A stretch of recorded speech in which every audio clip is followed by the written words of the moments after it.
नमस्कार शेतकरी मित्रांनो, आज आपण आलेलो आहोत तूर सोयाबीन या शेतामध्ये आणि एकदम चांगल्या क्वालिटीचे आणि चांगल्या पद्धतीचे हे तुरीचे पीक या शेतामध्ये आलेले आहे।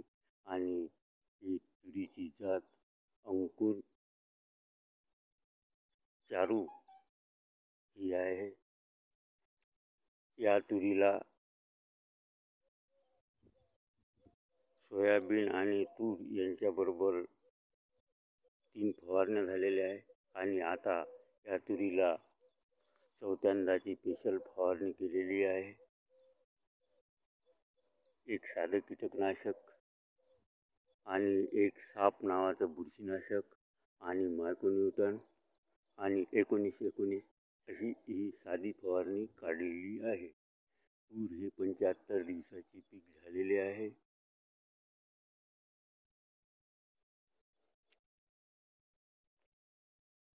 आणि 45 दिवसांनी एकदा या तुरीची शेंडे खुडणी केलेली आहे, हे बघून घेऊ शकता।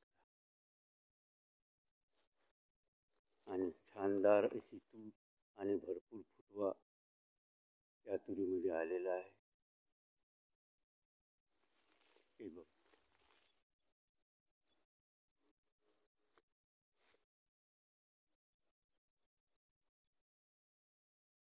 भरपूर आणि चांगली क्वालिटी या तुरीची आलेली आहे। त्याकरिता व्हिडिओ बनवला आहे। चॅनलला सबस्क्राईब करा आणि जास्तीत जास्त कास्तकारापर्यंत शेअर करा।